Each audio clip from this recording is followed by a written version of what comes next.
Bonjour à toutes et à tous et bienvenue sur Kinédi. Pour cet épisode, j'ai le plaisir d'échanger avec Flavio Bonnet, une référence dans le monde de la kiné en France. Flavio est un expert dans les pathologies liées à la course à pied, puisqu'il a fondé la clinique du coureur, mais aussi un kiné avec une ouverture à l'international, car il accueille régulièrement des intervenants experts étrangers avec l'agence EBP créée en France en 2015.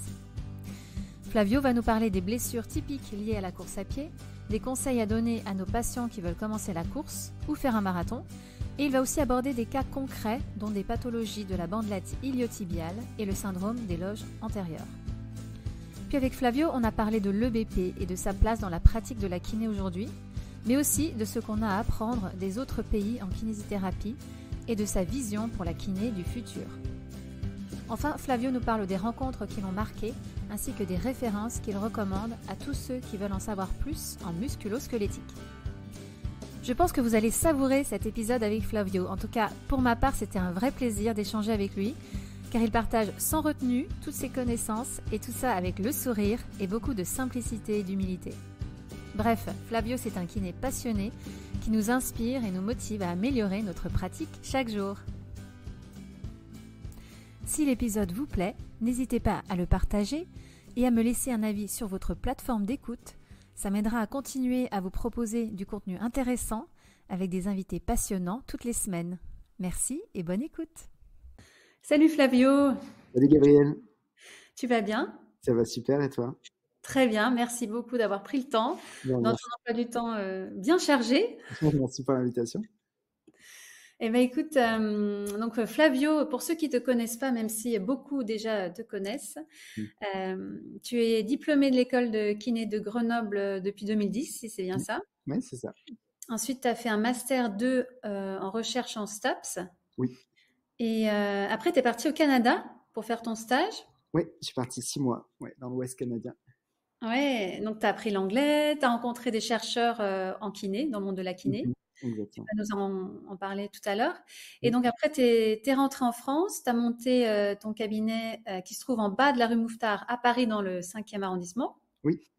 Ça fait déjà plus de 10 ans maintenant. Oui, je suis toujours là-bas, 2 jours par semaine. Et en 2015, tu as co-créé, si je ne me trompe pas, l'agence EBP. Oui. Et là maintenant, qui collabore avec plus de 50 intervenants internationaux, qui propose aussi des formations en e-learning, en présentiel. Et qui est aussi présente en Italie, en Espagne, au Portugal, hein, c'est ça? Oui, exactement. Ouais, on se développe dans 4 langues. Qu'est-ce qui t'a motivé à fonder l'agence EBP?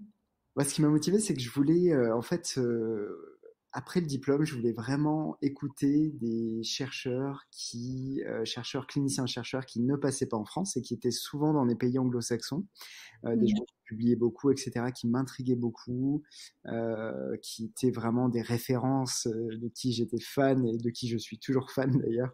Et je voulais vraiment les voir en live et en fait, on s'est dit, allez, on en invite un et puis ça a super bien marché. Et puis on en a fait 2, 3.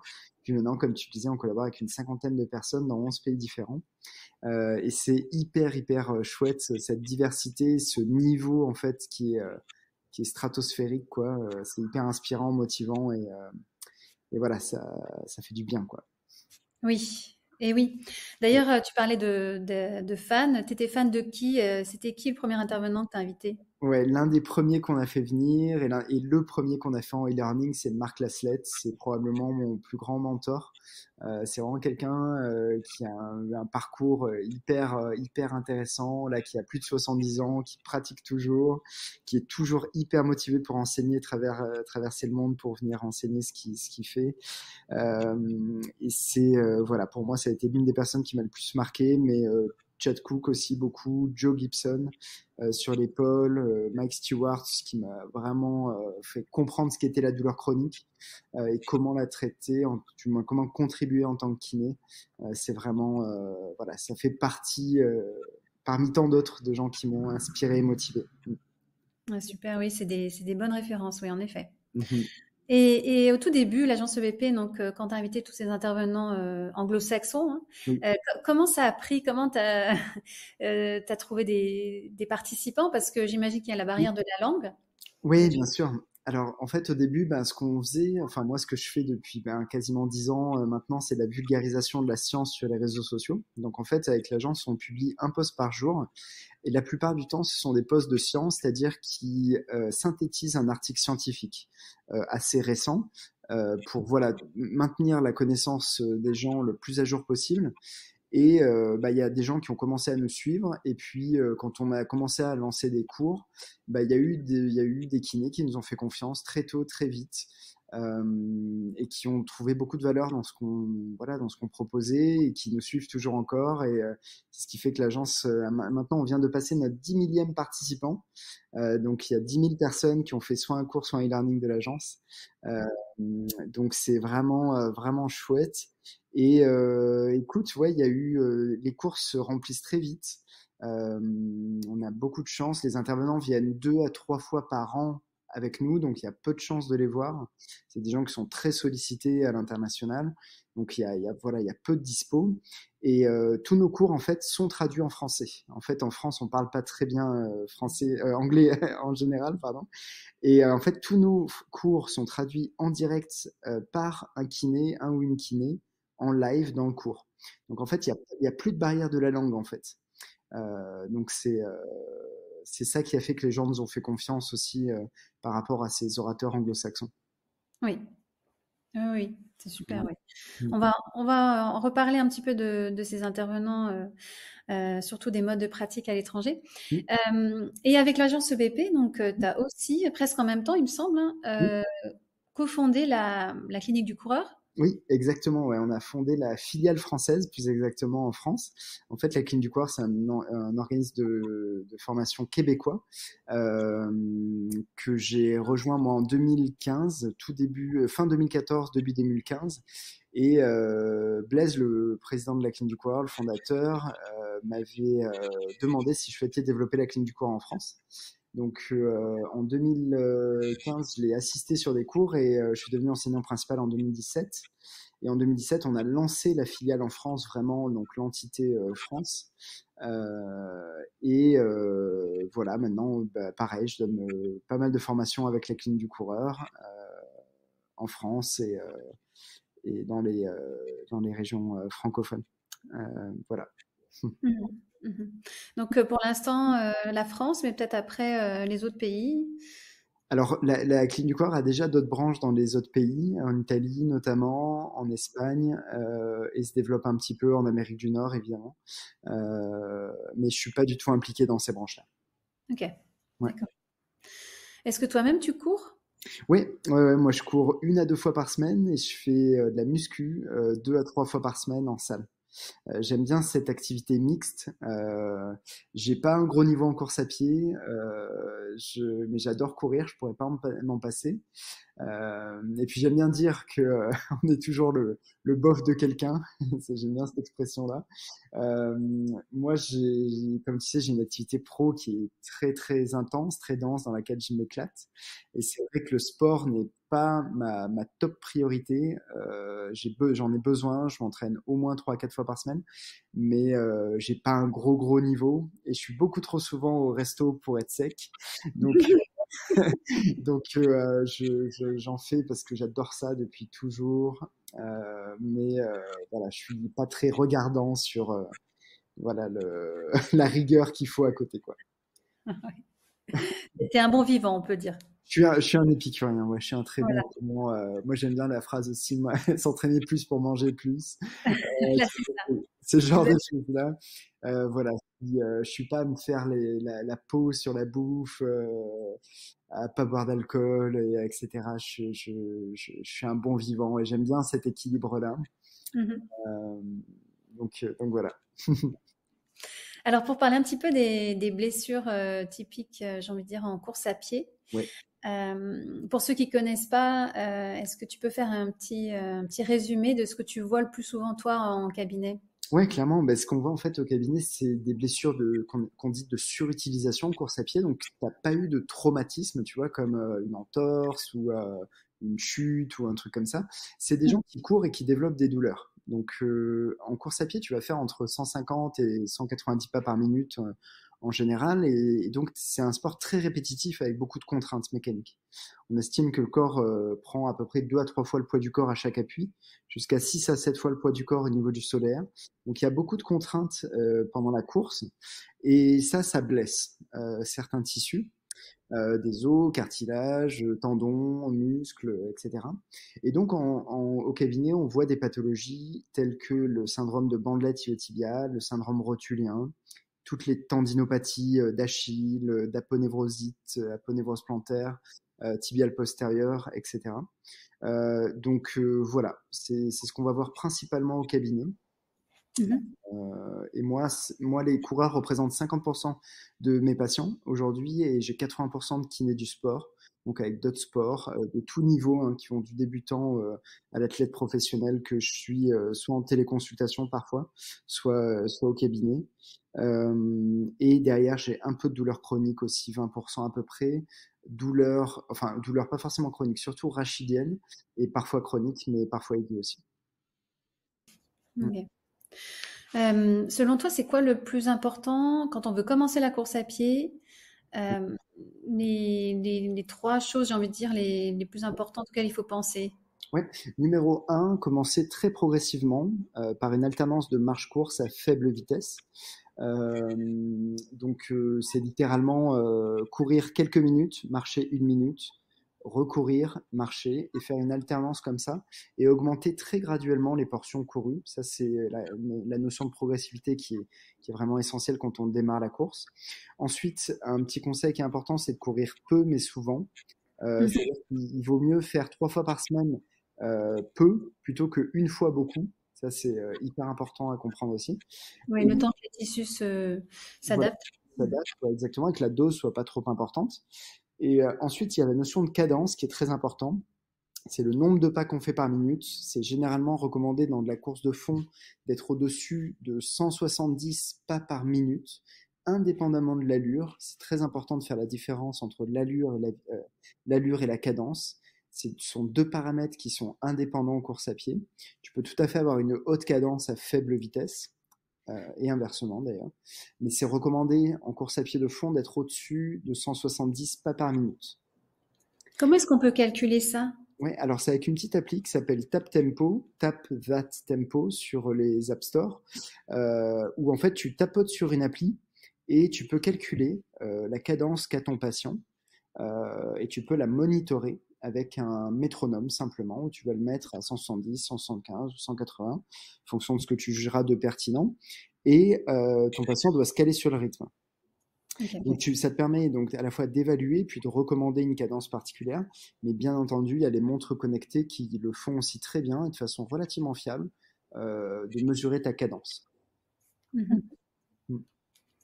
Donc il y avait la cadence et ensuite la cadence, le fait de courir peu mais fréquemment et le fait d'alterner marche et course au début. Ok. Concernant les chaussures, tu recommandes un type de chaussures en particulier? Qu'est-ce que tu penses des chaussures minimalistes? Oui, alors c'est très intéressant. Il y a un gros débat en fait quand tu regardes la science aujourd'hui, il n'y a pas une grosse différence sur le nombre de blessures en fonction de la chaussure. C'est-à-dire que tu aies une chaussure très grosse, rigide, technologique, etc., tu vas te blesser quasiment au même taux que quelqu'un qui a des chaussures minimalistes. La différence, c'est que tu ne vas pas te blesser au même endroit. Les chaussures minimalistes peuvent donner des blessures préférentiellement dans les zones distales, au niveau du pied, du tendon d'Achille, du mollet, alors que les chaussures plutôt grosses et maximalistes donnent des douleurs au niveau du genou, hanche et dos. On s'aperçoit qu'il n'y a pas un gros risque, il n'y a pas une grosse différence entre les 2 types de chaussures. C'est plus dans la localisation de la blessure que ça va arriver. Donc pour répondre à ta question, en termes de chaussures, moi je trouve que c'est bien de commencer avec une chaussure relativement légère, sans trop de drop, avec 1 cm d'épaisseur par exemple, et avec une chaussure qui respecte la forme du pied, donc qui a ce qu'on appelle un fit anatomique. Ça c'est assez important. Ouais. Oui. Est-ce que c'est important aussi que la chaussure se plie bien? Ouais, alors ça va dépendre de tes antécédents, mais globalement, plus une chaussure est rigide, moins ton pied travaille, moins tes articulations travaillent, moins tes muscles travaillent. Donc si tu n'as pas de blessure, on va recommander quelque chose d'assez flexible pour t'entraîner, te renforcer au niveau du pied, chose qui est plutôt bien. Si tu sors d'une blessure, par exemple une fracture de stress au niveau des du métatarse, évidemment, on va chercher à te protéger un petit peu. Donc, un petit peu de rigidité sera souhaitable. Ouais. Ok. Et pour commencer, est-ce qu'on peut dire à nos patients, commencer sur un terrain plat ou est-ce qu'ils peuvent faire un petit peu de dénivelé? Ouais, alors, bon, moi je pense que c'est toujours une question de dose, hein. Tu peux toujours faire du dénivelé si tu t'y exposes graduellement. Euh, Moi, étant à Paris, je t'avoue que le dénivelé, on le cherche. Mais, Il y a les buts de Chaumont, mais Ouais, après, moi, je pense que ce qui est important, c'est que les gens soient centrés sur leur bien-être, sur leur plaisir. Euh, oui. C'est-à-dire que si ça te fait plaisir d'aller faire du dénivelé, ben, vas-y, t'embête pas à courir sur route, il n'y a pas de souci. Par contre, il va falloir être très progressif, notamment en descente. Pas aller trop vite en descente, avoir une très bonne technique, une haute cadence. Puis voilà quoi. Tout est une question de dose, peu importe le terrain en fait. Mhm. Pour ceux qui veulent courir un marathon, Oui. est-ce qu'il y a des conseils particuliers qu'on peut leur donner en préparation? Ouais, bah déjà, il va falloir que. En fait, c'est pas tant le fait qu'ils veuillent faire un marathon qui va compter, c'est surtout le fait qu'ils arrivent à compléter leur prépa marathon. Au sens où, si tu tolères pas une prépa marathon, il est très peu probable que tu fasses ton marathon dans de bonnes conditions, voire que tu le termines. La question, c'est qu'est-ce que c'est qu'une prépa marathon? Bah, généralement, ça représente environ 3 à 4 entraînements par semaine, avec une augmentation du volume et de l'intensité au cours du temps, qui va t'amener à faire des longues sorties d'environ 2 heures de façon régulière.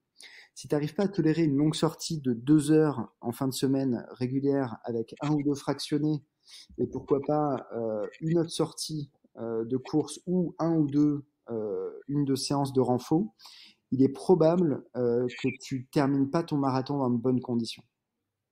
À Ok. moins que tu aies une très bonne génétique ou que tu aies un passé sportif sur d'autres sports qui soient transférables à la course. Mais généralement, si tu n'es pas au moins à 3-4 entraînements par semaine, dont une sortie de 2 heures régulière sans te blesser, il est peu probable que tu le finisses confortablement ou dans un temps sympathique autour des 4 heures, on va dire, et sans blesser. Mhm. Mhm. Voilà. Est-ce qu'il y a une pathologie que tu préfères soigner dans la course à pied parce que tu te sens à l'aise, parce que tu vois les résultats assez vite? Ouais.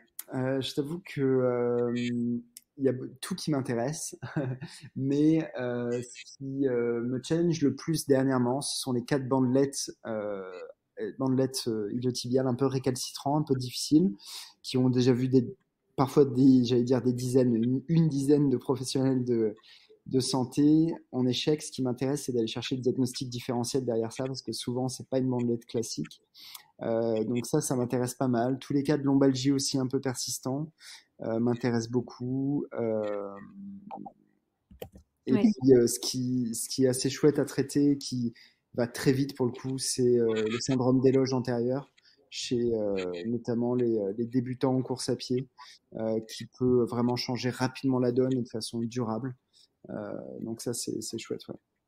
Du coup, pour syndrome d'éloge antérieur, qu'est-ce qu'on fait dans ces cas-là? On change la biomécanique de course et éventuellement la chaussure. C'est-à-dire qu'on va chercher à fermer l'angle du pied du sol à la pose du pied du coureur, en changeant notamment la cadence, pose du pied au sol, pourquoi pas chaussure, et ça règle les symptômes. Ouais, on peut rajouter des petits trucs par-dessus, comme du massage de la loge antérieure, de l'étirement de la loge antérieure, de l'automassage, etc. Mais j'aime bien dire, c'est le sucre glace sur la cerise. Est-ce que tu as eu un cas difficile récemment? Ouais. Par exemple, tu parlais de bandelettes tout à l'heure. Oui. Et qu'est-ce que tu as fait? Où est-ce que tu as regardé? Alors moi, j'ai quasiment que ça, des cas complexes. Je suis content quand j'ai un cas facile qui se règle rapidement avec des choses basiques. C'est vraiment chouette. Mais j'adore les cas complexes aussi en vrai parce que voilà, c'est très gratifiant quand tu peux aider les gens qui s'en sortent pas par ailleurs. Dernièrement, j'ai eu le cas d'une dame qui a eu 5 opérations sur la face latérale du genou. Avec une allogreffe, donc c'est vraiment un greffon qu'on va prendre ailleurs, chez quelqu'un d'autre, chose qu'on voit rarement et qui a des douleurs, et j'ai le sentiment qu'elle a des douleurs neuropathiques, alors qu'elle avait a priori un syndrome de bandelette. Donc là, je l'ai référée à différents médecins pour voir ce qu'on va faire. Donc déjà, une échographie locale pour aller voir est-ce qu'il y a une friction au niveau du nerf fibulaire, par exemple, qui passe au voisinage de la TTA. On va aller essayer d'explorer un peu les tissus qu'il y a autour, et puis on va voir éventuellement avec soit un médecin du sport, soit un neurologue, on est en train de voir là ce qu'on va faire, pour voir s'il y aurait une médication particulière ou une injection à faire chez elle qui pourrait la faire passer un cap.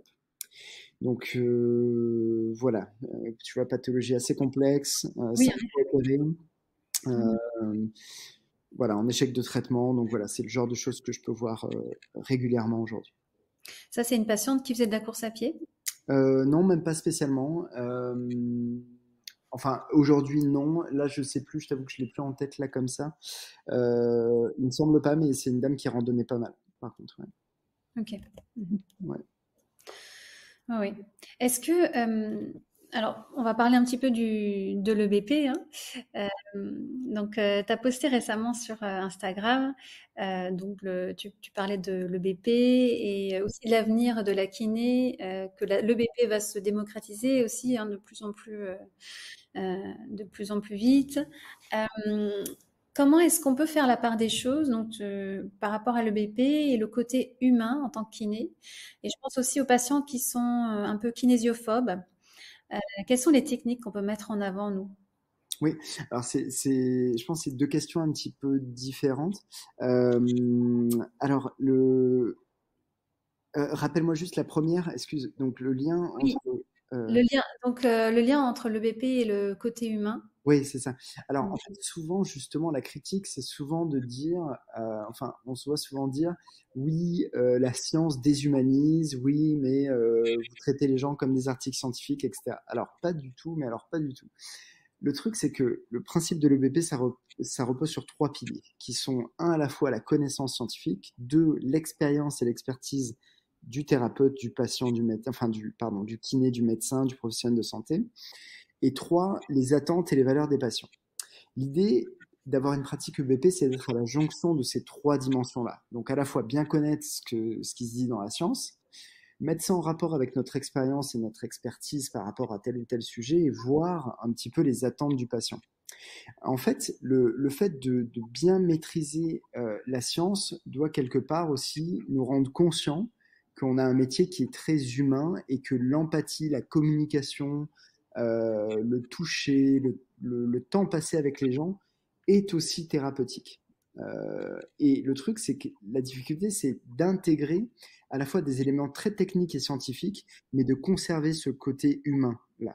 Mhm. Moi, je suis très, je vois bien le truc, mais je conçois que ce soit difficile pour les gens de réaliser ce truc-là, qu'à la fois, on va devenir des gens très bons d'un point de vue scientifique, en tout cas dans la compréhension de la recherche, l'intégration de la recherche dans la pratique, et notamment des exercices et de l'éducation. Ça d'une part, mais aussi travailler notre côté humain et de communication et d'empathie qui va être capital pour soigner les gens. Donc si tu veux, le BP pour moi c'est à la fois la maîtrise de la science, mais une maîtrise aussi des qualités humaines qui doivent être intrinsèques aux soins en fait, tu vois. Oui. Donc si tu veux, c'est la jonction et le mariage des deux qui va faire que voilà, on aura un métier vraiment extrêmement pertinent dans le futur. Oui, oui, oui, je pense que tu l'expliques très bien. Mhm. Ouais, j'essaie de trouver les mots. C'est pas évident en fait pour joindre deux mondes qui ont l'air complètement opposés en fait.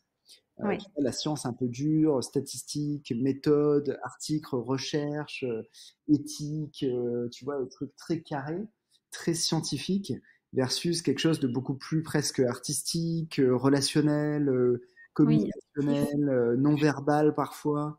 Tu vois, tout ça, il faut que ça se marie en fait. c'est ça. Et moi, je vois pas d'incompatibilité, au contraire. Au contraire. Mhm. C'est vrai qu'on a tendance à penser qu'il y a des clans hands-off, hands-on. Ouais, Et en fait, je pense que comme tu l'as dit hein, tout à l'heure, il faut marier les deux. ouais, Euh, mm, ouais, c'est un peu de la bullshit. C'est pas ni l'un ni l'autre. C'est évidemment l'un et l'autre. La question, c'est avec qui, comment, pourquoi. Et puis surtout, moi, ce que je dis dans mes formations, c'est quelle est la pondération de ce que tu fais. C'est-à-dire, si tu penses que le fait de faire de la thérapie manuelle, c'est 95% de ton traitement, ben, peut-être qu'il faut reconsidérer en fait le poids, tu vois, de l'effet spécifique de la thérapie manuelle, tu vois. Maintenant, si tu utilises la thérapie manuelle dans un objectif de moduler les symptômes, que tu es conscient que c'est quelque chose qui va changer les symptômes sur du court terme, mais que ça te permet d'avoir une très bonne alliance thérapeutique avec quelqu'un et que ça va lui permettre de bouger plus, bah, je pense que l'appréciation elle est beaucoup plus juste dans le deuxième cas, tu vois. Oui. Et je pense que tu vois la valeur de ton approche est beaucoup plus importante. Donc voilà ce que je pense par rapport à ça.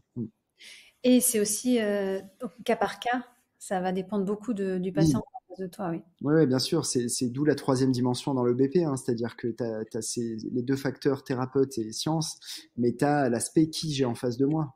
Est-ce que j'ai quelqu'un qui est très réfractaire à bouger, par exemple, qui est kinésiophobe, comme tu disais tout à l'heure, et qu'est-ce que me dit la science sur la kinésiophobie? Comment est-ce que je peux intégrer ça avec cette personne? Qu'est-ce que me dit mon expérience sur qu'est-ce que je vais pouvoir lui proposer, avec quel niveau de progressivité, quel type de programme, sur quels exercices, à quel dosage, tu vois, tout ça, c'est ça qu'il faut chercher en permanence à faire avec les gens, c'est d'être personnalisé et adapté par rapport à leur pathologie et leurs conditions aussi, leur situation sociale, etc. Oui.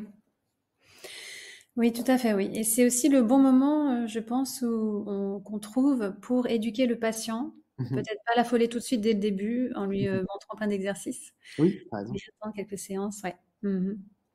On va parler un petit peu, on continue un peu sur le BP, mais il y a eu un post de Greg Lehman, donc que tu connais bien, puisque c'est un kiné canadien qui a déjà fait quelques formations avec l'agence BP sur les neurosciences et la douleur. Oui. Donc moi, j'ai pu participer à une de ces formations, d'ailleurs, que j'ai vraiment trouvé très intéressante. Et donc Greg, il commente un article, en fait, c'est une étude contrôlée randomisée sur les effets de l'acupuncture et du traitement d'exercice en excentrique pour les tendinopathies d'Achille. Oui. Et il se trouve que les résultats montrent que l'acupuncture est aussi, voire plus efficace que les exercices. Et ce qui est marrant, c'est de lire les commentaires des gens sur son compte Instagram. Mais qu'est-ce que tu racontes? C'est n'importe quoi. Mais Greg Lehman explique que, en fait, pour lui, il a soulevé un point intéressant, c'est qu'est-ce qu'il faut croire quand on lit ce genre d'études. Et surtout, au final, il faut admettre qu'on ne sait pas. Bon, déjà, c'est qu'une étude. Et du coup, il remet un petit peu le BP à sa place, dans le sens où, en fait, on n'est encore qu'au début et que c'est OK d'être dans une zone, entre guillemets, a gray area, comme il dit, une zone un peu grise, quoi. Bien sûr. Oui, alors, bon, pour celles et ceux qui ne connaissent pas Greg Lehman, il faut savoir que c'est probablement l'un des physios, les kinésithérapeutes les plus intelligents, moi, que je connaisse. Et parfois, Greg est tellement... a une appréciation tellement fine et tellement complète de la science que c'est difficile de le suivre. Donc déjà, c'est le premier truc qu'il faut reconnaître. Des fois, on a du mal à suivre son raisonnement tellement il est poussé, avancé, etc. Le truc aussi, c'est que Greg peut avoir un côté un peu artiste parfois, et que des fois c'est un petit peu compliqué à le suivre. Mais là par rapport à cette étude, j'ai pas vu le post, hein, mais tu vois, en regardant ça, on pourrait se dire, ça n'est qu'une étude, et bien entendu, il faut voir l'ensemble de la littérature, parce que tu auras toujours un article qui va te dire oui, un article qui va te dire non, un article qui va te dire blanc, l'autre qui va te dire noir. L'important, ça va être de voir ce que nous dit la tendance des preuves, revoir toute la littérature sur un sujet. Et là-dessus, il y a eu quand même beaucoup d'études sur l'excentrique qui montrent que c'est quand même l'approche la plus significative, la plus importante dans le traitement des tendinopathies, et ce, même devant des protocoles novateurs comme le HSR. Il y a eu beaucoup plus d'études sur l'excentrique. Cela dit, on trouvera toujours ce qu'on appelle des outliers, c'est-à-dire des études qui nous montrent l'inverse ou qui montrent que voilà, c'est égal à l'acupuncture, chose qui est un peu surprenant vu comme ça. Donc voilà, l'idée, je pense que Greg veut nous transmettre avec ça, c'est qu'il y a une certaine variabilité dans la littérature, qu'on trouve des choses qui peuvent nous sembler parfois un peu aberrantes, et qu'il faut en tenir compte quand même, et que ça nous voilà, tempère un petit peu certaines tendances, des fois. Bien entendu, il faudrait voir l'étude de façon approfondie, faire une analyse critique, voir les biais éventuels qu'il peut y avoir, que ce soit biais de publication ou biais des auteurs, ou conflit d'intérêts parfois aussi. Donc, il faudrait quand même voilà, approfondir tout ça. Mais voilà, j'aime Greg parce qu'il nous fait toujours réfléchir sur des sujets hyper intéressants, parfois polémiques. Et c'est vrai que c'est quelqu'un qui, voilà, qui te bouscule en tant que kiné, qui te fait progresser. Et à ce titre-là, bah, c'est pour ça qu'il fait partie de l'agence et qu'on organise des cours régulièrement avec lui. Ouais. Oui, oui, oui, ça fait réfléchir, en effet, oui. Moi, ça me fait penser pas mal aux effets placebo. Alors, l'acupuncture, ça marche sur certaines personnes, hein, ça marche Oui, très bien. oui, Après, ce qui est intéressant, c'est qu'on pourrait même dire que l'effet placebo, ça marche aussi pour des exercices. On peut donner un exercice oui, complètement bateau. tout à Euh, fait. Ouais. En fait, pour paraphraser Chad Cook, pour lui, un placebo, c'est surtout un booster. C'est-à-dire que mm, tu vas avoir une intervention, quelle qu'elle soit, acupuncture, exercice, etc. Euh, Il y a un effet placebo intrinsèque à chaque intervention. Donc, c'est un effet booster, simplement. Après, concernant ça, je pense que les gens qui font du dry needling seront un petit peu perturbés qu'on parle d'acupuncture parce que l'approche est quand même un petit peu différente, bien que je connaisse pas très bien ni l'un ni l'autre, pour être honnête. Donc je sais pas. Il faudrait, tu vois, voir vraiment en tout cas l'étude, qu'est-ce qui a été fait, etc. oui. Et pour en revenir sur l'effet placebo, je pense que c'est aussi important. Ça joue beaucoup la façon dont on entre guillemets, le vend au patient. Oui, bien sûr. Ça vaut pour n'importe quel type de traitement. Oui, c'est sûr. Et puis c'est quelque chose qui est plutôt à bonifier, tu vois, pour si c'est dans l'intérêt santé du patient. Tu vois, Oui, il y a plein d'autres choses qui peuvent jouer. L'aspect, tu vois, ce qu'on appelle les aspects contextuels. Tu vois, ton cabinet, la façon dont il est agencé, la façon de te présenter, la façon de communiquer, afficher tes diplômes, tu vois, ce genre de choses-là font partie du contexte qui peut bonifier tes interventions, en fait. oui, Et qui sont clairement du placebo, quoi. tout Mais, à fait. Mm, mais voilà, si ça te permet de bonifier les choses et de faire du bien autour des gens, autour de toi, autant le faire. mm. On va rester au Canada puisqu'on parlait de Greg Lehman qui est canadien. Donc toi, Oui, tu as passé 6 mois au Canada. oui. J'ai passé 6 mois dans l'université de l'Alberta, donc c'est l'université d'Edmonton, qui est dans la région à côté de Vancouver, qui est dans l'Alberta, proche des Rocheuses, ouais. Ça a l'air très beau comme Oui, endroit. ouais, Mm. c'est magnifique. Tu vois, j'ai eu la chance de visiter le parc de Banff, Jasper, Lac Louise. Si vous tapez tout ça sur les réseaux sociaux, ceux qui nous écoutent là, vous allez rêver un petit peu. Et je Ouais, vous avoue que ouais, c'était extraordinaire, hein. Extraordinaire. ouais. Qu'est-ce qu'on a à apprendre des physios? Parce que là-bas, on dit physio canadien. Nous, Ben, beaucoup de choses, hein. Déjà, la majorité de la recherche, en fait, en kinésithérapie, enfin, vraiment, tout ce qui est proche, enfin, est-ce que vraiment il y a de la recherche en kiné? On pourrait en parler. La recherche est toujours pluridisciplinaire, mais en tout cas pour les thématiques qui nous intéressent nous, les kinés, l'Amérique du Nord, la Scandinavie, l'Australie et la Nouvelle-Zélande sont à des années-lumière devant nous. En termes de voilà de structuration, de production scientifique, de voilà, mais même de responsabilité de la profession, ça irait jusqu'à la rémunération, hein. C'est un autre monde complètement. oui, Aussi en termes d'actes aussi qu'ils font, etc. Donc on a beaucoup à apprendre là-dessus. Qu'est-ce qu'on a à apprendre précisément? Bah déjà, je trouve la structuration des équipes de recherche, la structuration universitaire, le fait de vraiment valoriser ce métier dans le parcours de soins et entre les professionnels de santé et être vraiment des collaborateurs des médecins et des autres professionnels de santé. Il n'y a pas vraiment d'hierarchie, hein, dans ces pays-là. Il y a le physio qui s'occupe de telle et telle chose, le médecin qui va s'occuper de telle et telle chose. C'est pas, ils ont l'accès direct. Par exemple, en Australie, sauf erreur, ils ont l'accès direct depuis 1987.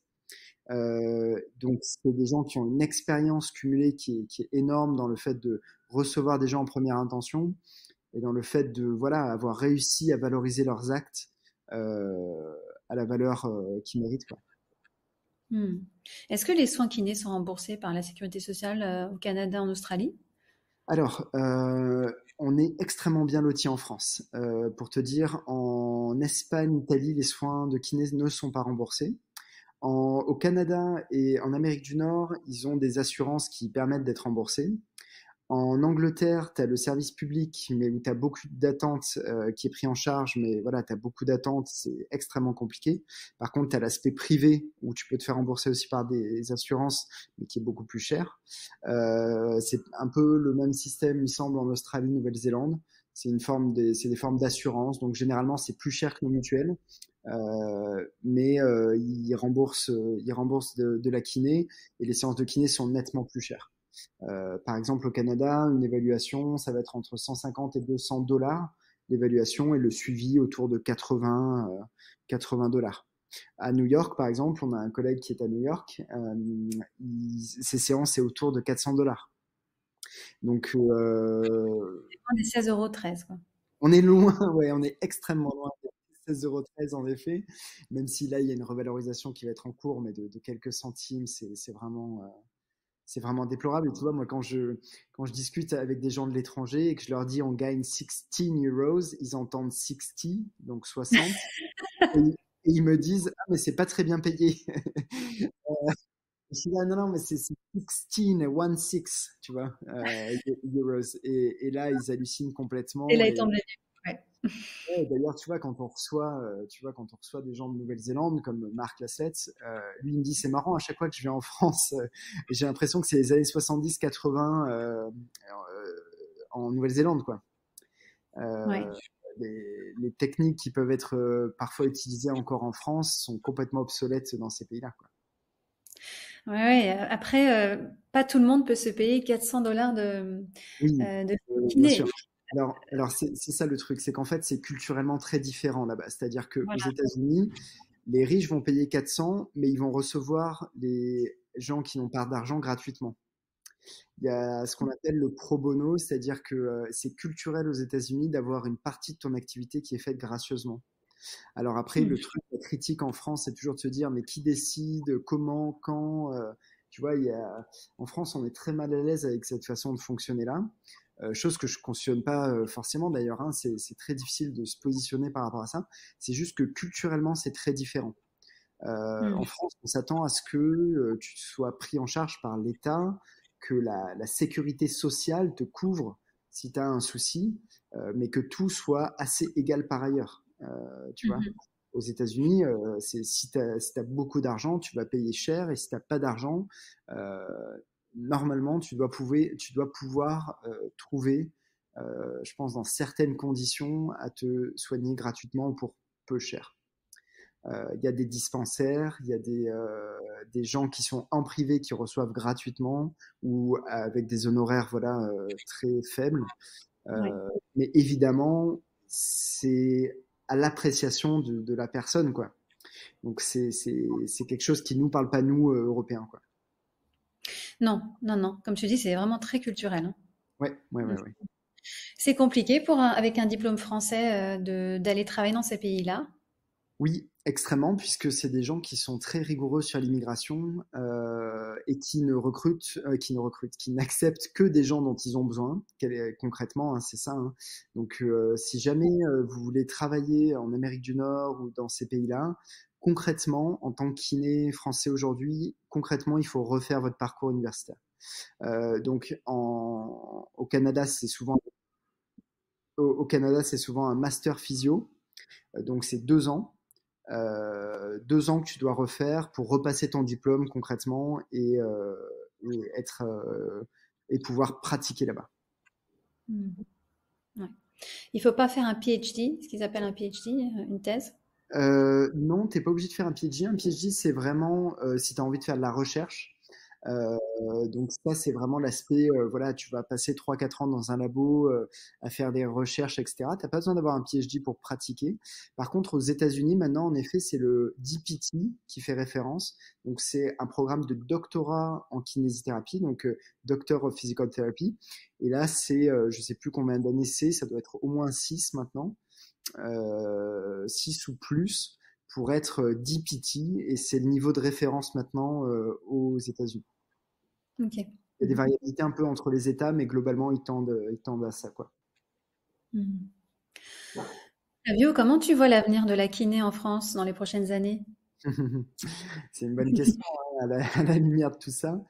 Ben écoute, moi en tout cas, j'œuvre, que ce soit à l'agence ou à la Clinic War, pour monter le niveau de compétence des kinés en France. Un des espoirs de ça, c'est qu'on soit mieux valorisé un jour, qu'on ait des compétences voilà, plus avancées, qu'on puisse recevoir des patients en accès direct, que voilà, qu'on ait un meilleur niveau et qu'on apporte une vraie plus-value sur la santé des gens et sur la qualité de vie. Et j'espère qu'un jour, nos politiques arriveront à nous valoriser au prix qu'on mérite. Oui, Voilà. ouais, il y a encore du boulot. Ouais, ouais, je crois, mais voilà, moi j'essaie de faire ce que je peux de mon côté. Mais je suis assez optimiste pour l'avenir parce que voilà, il y a une production de la recherche actuellement qui est exponentielle. Il y a quand même un gros intérêt sur l'aspect santé, activité physique, etc. Et qui de mieux placé que nous pour faire la promotion de ça? Je sais pas. Mais il faut qu'on arrive à se valoriser et à croire en nous aussi. Tu vois, l'un des problèmes, je trouve, de la kinésithérapie en France, c'est que parfois, on a aussi peu confiance dans ce qu'on apporte. Euh, Probablement parce qu'on a grandi avec ce biais culturel-là, où on a été même éduqué à ça. Ça transpire un petit peu. On a du mal à se vendre. On a du mal à croire que ce qu'on fait, c'est important. C'est peut-être un biais que j'ai. Hein. Je suis curieux d'avoir le retour de tes auditeurs là-dessus. Mais j'ai l'impression que culturellement, on a du mal à se valoriser en tant que kiné. Et par conséquent, on a du mal à valoriser nos actes et tout. Donc voilà, je pense que c'est quelque chose sur lequel il faut travailler. Oui, mais oui, parce que c'est vrai qu'aussi, on n'a pas le droit de faire de pub, quoi que ce soit en fait, d'avoir une entre guillemets «une vitrine», en tant que kiné. Le Conseil de l'ordre nous l'interdit, donc c'est vrai que Ouais. c'est compliqué en fait, c'est un peu paradoxal. Ouais, alors au-delà de ça, c'est vraiment, tu vois, croire que ce qu'on fait est vraiment important et a une vraie plus-value santé. Tu vois, après, la notion de pub et tout, je peux comprendre, tu vois. C'est aussi gênant quand tu vas aux États-Unis de voir des grosses pancartes à côté de la route d'un chirurgien qui te dit soigne ton dos en 3 jours en te faisant opérer, tu vois. Ah oui. Euh, tu vois, ou qu'il y ait une promotion trop agressive des anti-inflammatoires ou des opioïdes. Tu sais, il y a eu tout ce scandale des opioïdes aux États-Unis. Tu vois, il faut pas tomber dans ces extrêmes-là non plus. Tu veux, il faut arriver à trouver le juste équilibre entre le fait d'arriver à se valoriser en tant que professionnel de santé, tout en gardant un système assez égalitaire et voilà, un accès aux soins possible pour tous, mais en même temps que on soit pas à 16,13 € quoi. Oui. Ouais, donc c'est ça la difficulté. Et, mais moi, je suis assez optimiste pour l'avenir, toujours. Non, c'est bien. Il faut des optimistes, c'est Bien important. sûr. C'est vrai. Yes. Concernant le remboursement des soins, toi, tu es plutôt optimiste? Le remboursement des soins, après ça c'est des choix politiques et budgétaires.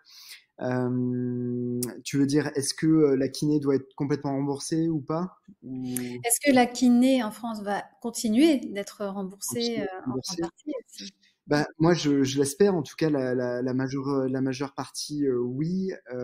Après, moi, sincèrement, je suis pour un élargissement des gens. Parce qu'en fait, c'est toujours ça le problème. C'est les gens qui sont au milieu qui se font avoir. C'est-à-dire, pour les gens Oui, qui gagnent beaucoup d'argent, ça n'est rien de payer une séance de kiné, pourquoi pas du hors-nomenclature ou un dépassement. Et pour les gens de la classe moyenne, c'est eux qui se font avoir. Et ceux qui sont dans les classes les plus populaires, généralement, ils sont pris en charge à 100%. mmh.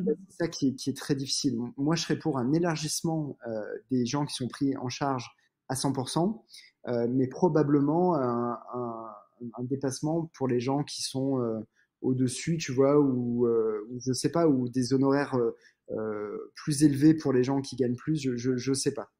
Mais Mmh. c'est sûr que c'est toujours les mêmes un peu qui se font avoir, quoi. Oui. Tu vois, je suis vraiment en réflexion là-dessus. Je sais pas trop, mais mais voilà, ouais, c'est ma réflexion. Ouais. Mmh. Tu parlais de confiance en soi tout à l'heure par rapport à notre statut, hein, notre diplôme. Ouais. Moi, c'est vrai, moi, ça m'a fait penser un petit peu au discours de certains profs dans mon école, qui n'étaient pas forcément valorisants, hein.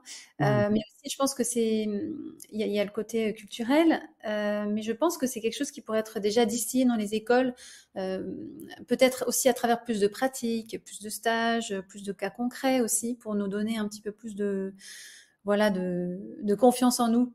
Oui, probablement, les stages en libéral font vachement bien, je pense. Je crois que les jeunes apprécient.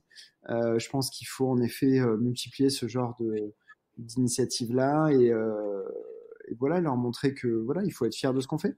Ouais, ouais, complètement, ouais. Oui, ça, c'est très américain aussi, hein, anglo-saxon. Euh, Oui, ouais, ouais, c'est sûr que eux, ils ont pas de mal à se vendre et à se valoriser. Ça fait partie de leur culture. Ouais. ouais. Est-ce qu'il y a une rencontre qui t'a le plus marqué, Flavio? Donc, tu parlais tout à l'heure de Marc Laflette, mais est-ce qu'il y a quelqu'un d'autre? Ouais, Marc m'a vraiment marqué. Todd Cook, moi, m'a vraiment marqué aussi. Première Hmm. fois où je l'ai vu. Qui est-ce qui m'a marqué encore? Ben, en fait, pour être honnête, tous les gens qui m'ont vraiment marqué sont à l'agence, parce que à l'agence, on invite que des gens qu'on trouve extrêmement pertinents et qui nous ont à un moment vraiment percuté et qu'on trouve vraiment, voilà, qui apportent vraiment une plus-value. Donc voilà, tous les gens que vous retrouverez à l'agence bah, sont pour moi hyper pertinents. Après, est-ce qu'il y en a un plus que l'autre? Je sais pas trop. Hmm. Est-ce que tu as un livre à nous recommander? Ouais. Sur quelle thématique? Sur quoi? Alors, ça peut être les douleurs musculo-squelettiques, Ouais. les douleurs pathologiques course à pied, Ouais. ou un en particulier qui sort du lot. Un particulier qui sort du lot. Alors moi, il y en a un que j'ai reçu il y a pas très longtemps. Je connaissais. En fait, moi, je lis beaucoup plus d'articles scientifiques que de livres, hein. Mhm. Juste pour te dire ça, parce qu'en fait, les livres, en fait, en théorie, un livre, ça a une faible preuve scientifique, un faible niveau de preuve, pardon. Même s'il y a plein de références à l'intérieur, tu as toujours un peu le biais de l'auteur, tu as toujours le biais éditorial qui fait que c'est pas forcément d'un haut niveau de preuve scientifique. Mais moi, il y en a un que j'ai trouvé extraordinaire et c'est le bouquin sur le muscle de Brad Schoenfeld que je trouve vraiment une bible extrêmement bien écrite, avec tous les sujets à l'intérieur qui sont pertinents, allant de la physiologie à la prescription d'exercice, passant par le BFR, passant par plein de choses, vraiment hyper intéressant sur la Mhm. conscience musculaire, qui est un sujet que je trouve que les kinés ne connaissent pas très bien en général, parce qu'on n'a pas été éduqué là-dessus. Et moi, en fait, si tu veux, j'ai grandi avec ça, parce que j'ai fait un master en stats. Et si tu veux, pour moi, tout ça est assez naturel, mais je vois en cours que les gens ne connaissent pas forcément les exercices, le type d'exo, les machines qu'on peut utiliser, Mhm. c'est pas très bien le nombre de séries, de reps, de récupération qui est recommandé pour faire la croissance musculaire. Quelles sont les choses pour travailler la force, quelle est la différence entre la puissance et l'endurance. Tu vois, toutes ces choses-là, Oui, ça m'a toujours un peu ouais, questionné, quoi. Tu vois.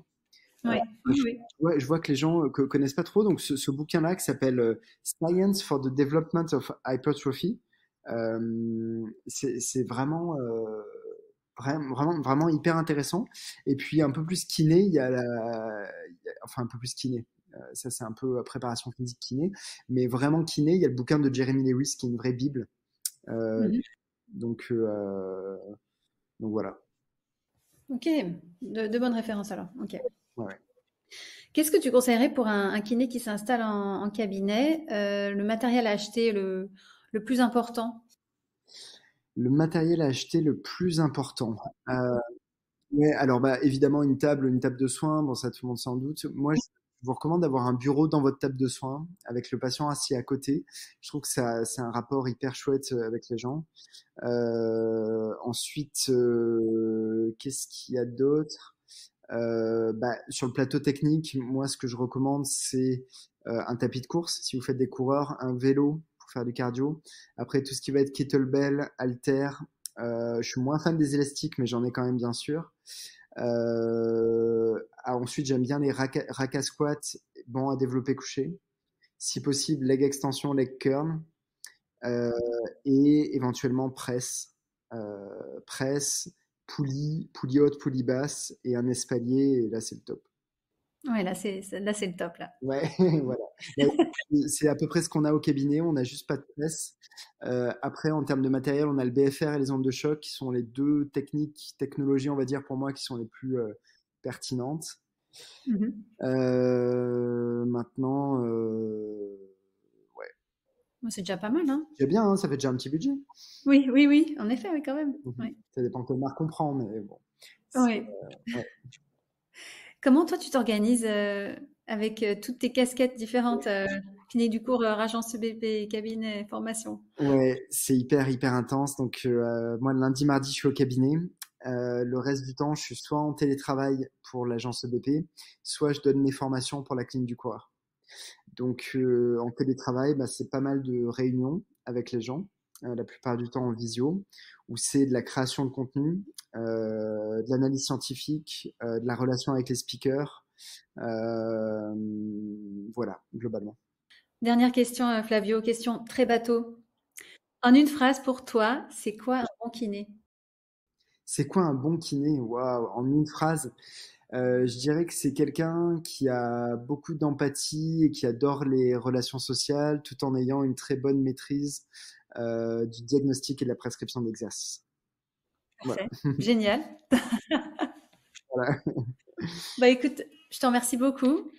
Merci à toi, Gabriel, pour l'invitation. C'était très chouette. Ouais, vraiment, j'ai beaucoup apprécié. Et puis, j'en profiterai pour mettre les références que tu as citées de Jeremy Lewis Brachonfeld.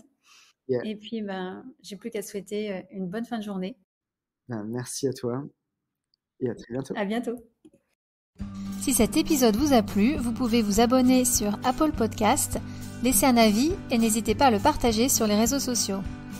Si vous êtes kiné et que vous souhaitez participer à ce podcast pour partager votre expérience, écrivez-moi à kinégabriel@gmail.com. Si vous souhaitez suivre notre invité sur les réseaux sociaux, vous pouvez cliquer sur les liens en bas de la page de l'épisode. Enfin, n'hésitez pas à suivre le podcast sur Instagram à kinédi_podcast.